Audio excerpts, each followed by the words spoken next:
Hello. Have you been eating down there, like in the coochie, and having some vaginal discharge that is sometimes whitish, watery? Have you been having some reddish discoloration down there because of the itch? For how long have you been doing this? In the past 365 days? More than 4 times? Okay, then stick around. This video is for you.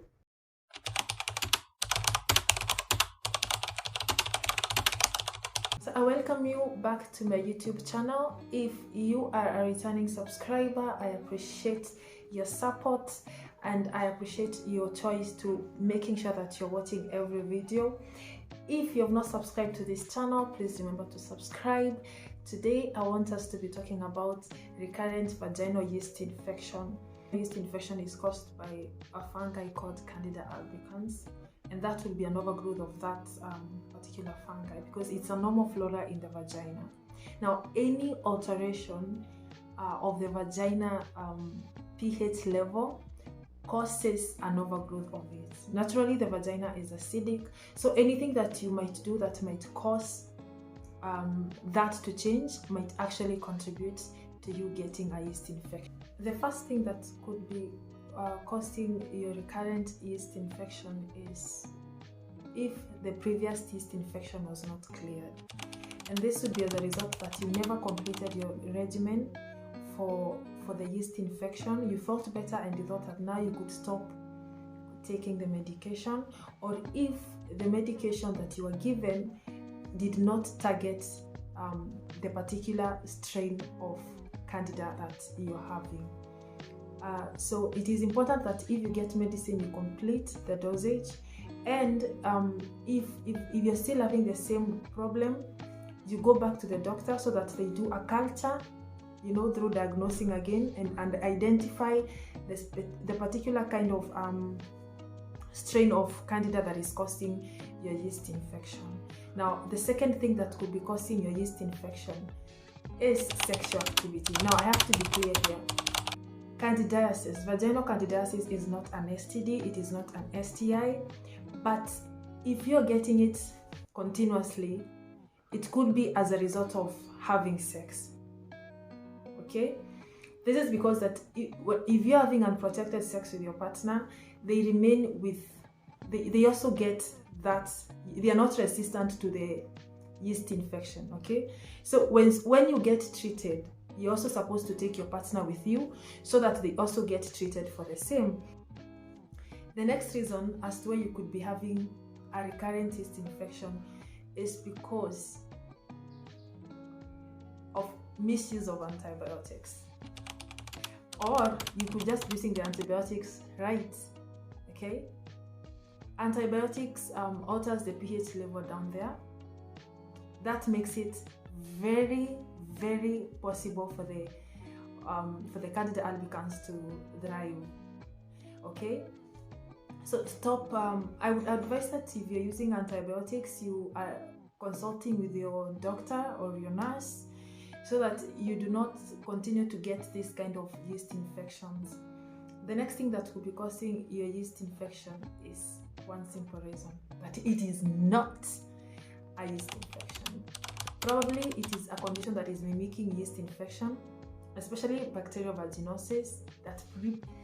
Those symptoms mimic each other, but if you're treating bacterial vaginosis for a yeast infection, you're adding more fuel to the fire. Like, you're going to be using antibiotics to be treating your bacterial vaginosis, but it is a yeast infection, so you're just making the yeast infection bad. Okay, now I think I'll also leave a link on my description about bacterial vaginosis so that you go and read about it. The symptoms mimic each other, but there are those symptoms that actually help to identify that now this is actually bacterial vaginosis and this is actually vaginal candidiasis. The other thing that could be causing your fungal infection is hygiene. Now, I know that you take 3 showers in a day. I know that you take 2 showers in a day. But what other things could you be doing in the showers that could be causing this? The soaps that you're using, be sure that They are not altering with your pH. There are soaps that are friendly down there, and in fact, if it is possible, do not use a soap down there. Just do the water and avoid the whole soap thing. The other thing is when you're taking a shower, how do you handle your innerwears? Yeah, it is important to like iron after after you've hung them, wherever you're hanging them. If you're hanging them outside, actually it's even better, like directly under the sun, although I know that is a practice that was left a long time ago. But I wanted to understand that sun is very effective against those the yeast cells, you know, very effective. Now if you cannot do that, make sure that you're ironing your innerwears, and again, in that line of hygiene, make sure that you're putting on cotton underwears. Those are the best that you can ever get. I know it's good to have a laundry and feel all sassy and sexy with the G-strings and all that, but if you're having recurrent yeast infection, please look for breathable underwear, an underwear that has a crochet of cotton just there, so that your coochie can breathe. By the way, it's important for the coochie to breathe. Yeah, if you can sleep without your underwear in the night, then that is also way better. At least give it time to breathe. Candida albicans thrives in a lot of moisture, so if you're continuously wet there, it is not so good for you. Make sure at least you're giving it time to breathe. Conditions that could be causing your recurrent yeast infections, and some of these conditions we do not have control over. So the first condition is diabetes. Because of the high sugars, you're likely to suffer candidiasis recurrently, you know, because diabetes is actually a condition that you live with for a long time. Vaginal candidiasis is actually inevitable. So the best thing you can do is to make sure that your sugars are in control, and in that way, the vaginal candidiasis, you might be able to stay away from you. Now, the other thing that could be causing your recurrent yeast infection is if you have lowered immunity. Now, this applies to people that could be using corticosteroids, or people with other conditions like HIV, stroke, AIDS. Now, corticosteroids are not so good. I think I talked about this in my do not self-medicate video. If you have not watched that video, kindly go and watch it. But there are those people that will have to live on corticosteroids for a long time. But you know, it is important to be aware that these kind of things could be causing you to be having the recurrent yeast infections down there. The other thing that could be causing you to have recurrent yeast infection is if you're pregnant. Now, if you're pregnant, estrogen levels are quite high, so that could be causing it. And the best thing for a pregnant woman to do in these kind of cases is to see your doctor, so that they like give you medicine for that. Of course, you do not want to stay with that being uncomfortable and all that. So doses like medicine like doses of fluconazole and clotrimazole, pessaries, they usually help the pregnant women. Also, another thing that could be causing your yeast infection to recur is if you're having imbalanced hormones. Like, it's very natural for it to occur if you're ovulating, and this actually goes away after ovulation, so you can wait and see if it is going to go away. Now, there are cases that are worse, the ones that now you're ovulating and you've gotten the infection, you're having acne breakouts. Now, if this case continues for over 3 months or something, or you're feeling so uncomfortable because of it, do not wait for it to go away. Just go and see your doctor so that they can recommend medicine that you can actually use. Naturally, it is going to be family planning medicine to actually help you regulate these hormones, because sometimes these hormones can actually cause you to feel so bad. Some strains of yeast are actually drug resistant, and that is why it is actually very important to get followed up by a healthcare professional. because they might need to use you might need to be put on treatment, on antifungal treatment for a longer period of time, and a multifaceted kind of approach might need to be used. This is where now we go down to even now encouraging you to change your lifestyle and all those kind of other things. Now I'm going to talk about the things that you could do to actually ease in or reduce the number of times that you're getting yeast infection.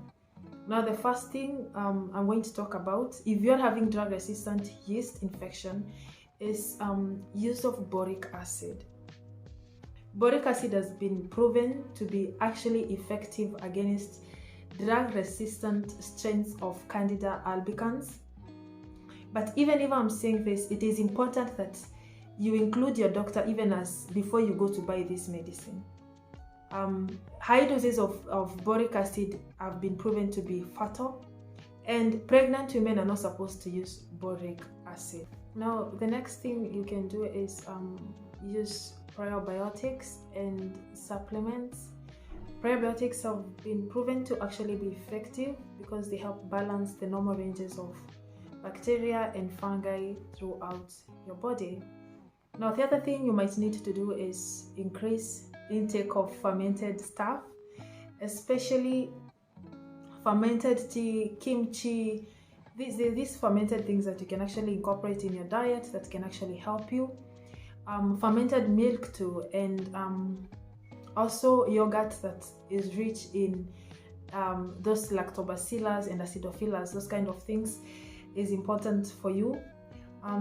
There are those kind of things that you're supposed to avoid eating, the likes of meat, like regulate intake of meat if you're suffering from recurrent vaginal yeast infections. Also limit intake of starches, and also limit intake of alcohol.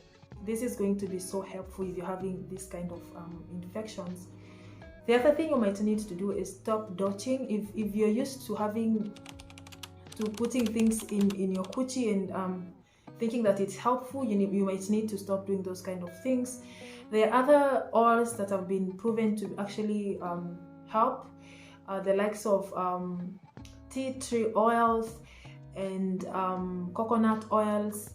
You can apply this, you can use these in your water and apply down there, or have an apple cider bath. Remember to incorporate vitamin C in your diet.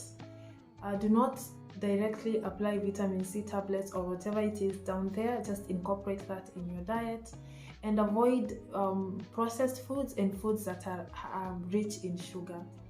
The other thing you need to avoid is vaginal lotions and deodorants that are actually scented. If there's just let your vagina be a vagina. Like, don't apply those things. Like, all those things that you want to apply down there, just use it as a makeup on your face. Avoid the whole thing. The vagina can clean itself. It can do all those kind of things by itself. Yeah, the only thing you need to do down there is use water, and that will be actually enough. Otherwise, I hope you have learned something from this video, and I'm really truly hopeful that I will see you in my next one. Goodbye until a later time.